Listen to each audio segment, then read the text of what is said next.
This is the story of Michael Blake, former paratrooper, one of the many ex-GIs who have found themselves drawn back to those places they had known during the war, seeking the old thrill of excitement, but never finding it.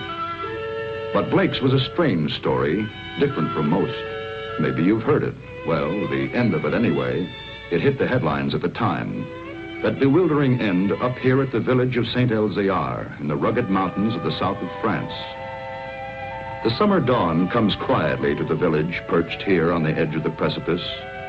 Father Goron, the village priest, always the first awake, was on his way to the church when suddenly the bells were ringing. The bells that had been silent ever since the disappearance of the gauntlet of Saint-Elzéar. The famous green glove, which had made this village an object of pilgrimage to the sick, the maimed, and the faithful for nearly 1,000 years. To Father Goron, it meant that the gauntlet had come home, for the vow had been made that the bell should never ring again until it returned. But it wasn't there in the niche which had been empty so long. Why then did the bells ring? And who was ringing them?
He has come home.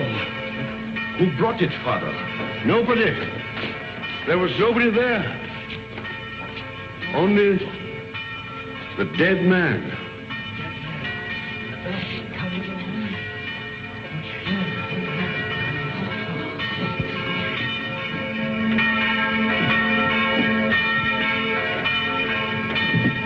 Who is he? Did he ring the bell to say the gauntlet had come home? He was dead as it rang. Nobody was up there. Los Angeles, California, an American. So there it was.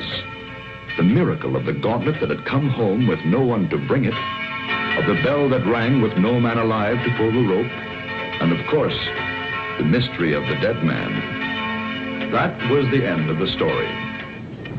But this story had really begun many years earlier. August 1944. The Allied liberation of the south of France.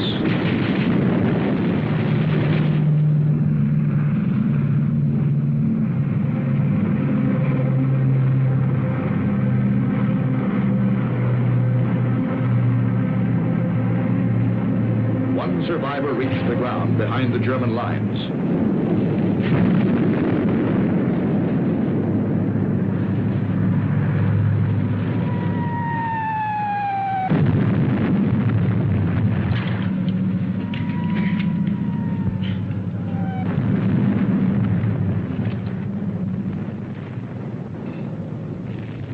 Hold it.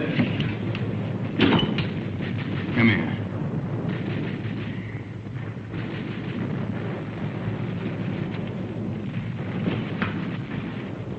Come on, closer.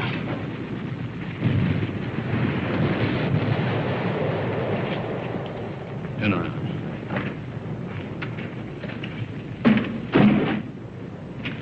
What's that? Those are my sketches. See, I'm a newspaper correspondent. And over the papers. Battle scenes, impressions. My name's Paul Rona. I see yours is Blake. Lieutenant Blake. How come a German speaks as good English? Who said I was German? No, what are you? I've changed passports so often I've lost touch. I was educated in England. My mother was a Czech, my father was a Pole. In those days, the Poles were Russians, the Czechs were Austrians. So you work it out. The Americans are wasting an awful lot of ammunition.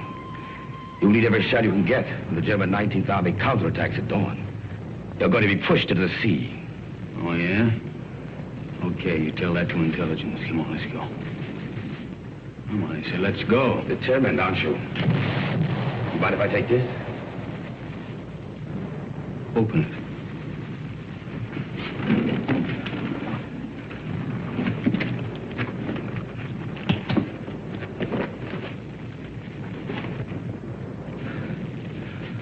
I told you I sketched. Now, wait a minute. What else you got in there? It's a green glove. Something very valuable. Listen, Blake. If you let me go, it's yours. It's worth enough to make you rich for the rest of your life. Huh? Look at those gems. I told you I sketched. That's merely a sideline. In peacetime, I'm an art dealer. Antiques. I have a shop in London, Paris, even New York. You've probably heard of it. Rona's, close to Tiffany's. Never been there. Blake, this glove is worth a fortune to a collector who'd be... Come on, let's go.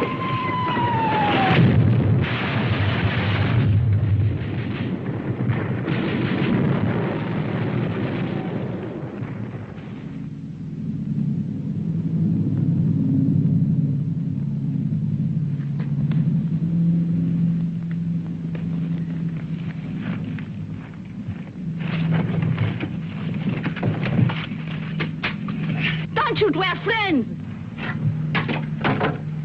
We were looking for you ever since we saw you drop from that plane.